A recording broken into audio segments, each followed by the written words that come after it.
नमस्कार। तो कैसे आप, और एक सवाल मैं आपसे पूछूंगा कि क्या कोई फुटबॉल क्लब एक साल में 1 बिलियन यूरो इतना रेवेन्यू बना सकता है एक फुटबॉल क्लब? तो इसका जवाब अगर आपको नहीं मिल रहा होगा तो अब मिल चुका है। एक फाइनेंशियल एक्सपर्ट कंपनी है डिलॉयट, उनके अकॉर्डिंग रियल मैड्रिड ने 2023-24 सीजन में लगभग 1 बिलियन यूरो का रेवेन्यू जनरेट किया था, और वो दुनिया में पहला क्लब बना है जिन्होंने ये माइलस्टोन जो है वो अचीव किया है। अगर हम 2022-23 सीजन की बात करते हैं तो उस सीजन में 831 मिलियन यूरोस का उन्होंने रेवेन्यू बनाया था। तो आपके दिमाग में आएगा कि 2023-24 सीजन में ऐसा क्या हुआ कि वो 1 बिलियन जो है टच कर गए।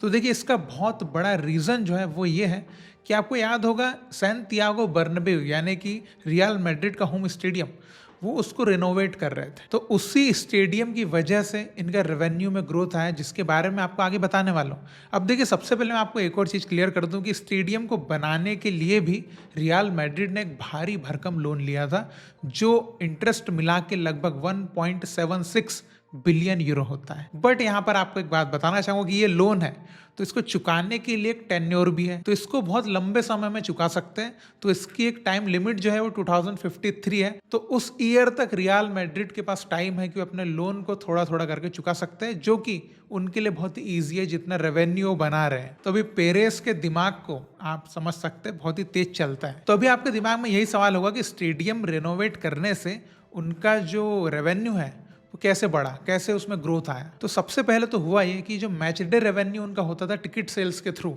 वो डबल हो गया। और अभी जो क्लब्स है ना, आपको पता है कि अपने जो स्टेडियम्स होते हैं वो मल्टी यूज एंटरटेनमेंट वेन्यूज के रूप में यूज करते हैं, जिससे एक तो न्यू विजिटर्स आते हैं, स्पॉन्सर्स आते हैं, और रिटेल अपॉर्चुनिटीज जो होती है वो बढ़ जाती है। और सेम रियल मैड्रिड ने भी इस चीज को समझ लिया है कि भाई यहाँ से पैसा बन सकता है, तो वो कमर्शियल यूज के लिए भी अपने स्टेडियम को दे रहे हैं। जैसे रिसेंट में आपने देखा था कि टेलर स्विफ्ट का एक कॉन्सर्ट हुआ था, कहाँ पे, सैंटियागो बर्नबेउ में।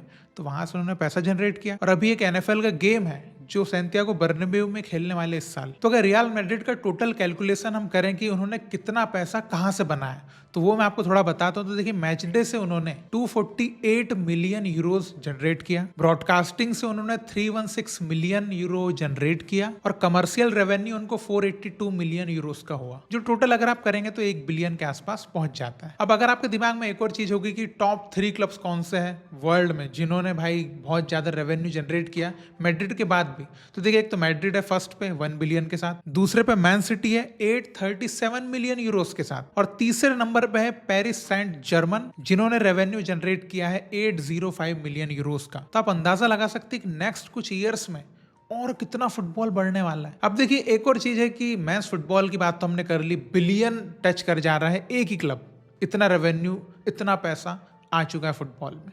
लेकिन अगर वुमेन्स फुटबॉल की बात करें कि क्या वुमेन्स फुटबॉल भी बढ़ रहा है, नहीं बढ़ रहा है, तो देखिए, डिलॉयट ने जो है एक और स्टडी करी, एनालाइज करा उन्होंने 15 most revenue generating football clubs जो फीमेल के हैं। तो उनके एनालिसिस के अकॉर्डिंग 35% जो है वो रेवेन्यू ग्रोथ हुआ है वुमेन्स फुटबॉल में, जिसका टोटल कैलकुलेशन करें तो लगभग 100 मिलियन यूरोस क्रॉस कर चुका है। तो मतलब वुमेन्स फुटबॉल भी बढ़ तो रहा है। तो अगर हम वुमेन्स फुटबॉल में मोस्ट रेवेन्यू जनरेटिंग क्लब्स की बात करते हैं तो सबसे पहले नंबर पे है Barcelona with 17.9 million euros, second पे आर्सेनल है सेम रेवेन्यू के साथ, थर्ड पे चेल्सी है 13.4 मिलियन के साथ, देन मैन यूनाइटेड और रियल मैड्रिड है अप्रोक्सीमेटली 10 मिलियन यूरोस के साथ। तो वुमेन्स फुटबॉल में भी उतना पैसा नहीं अगर आप कंपेयर करें मेंस फुटबॉल से, बट अभी स्लोली इसमें ग्रोथ आ रही है। आप देख सकते हैं कि एक सीजन में 35% का राइज भी हुआ है।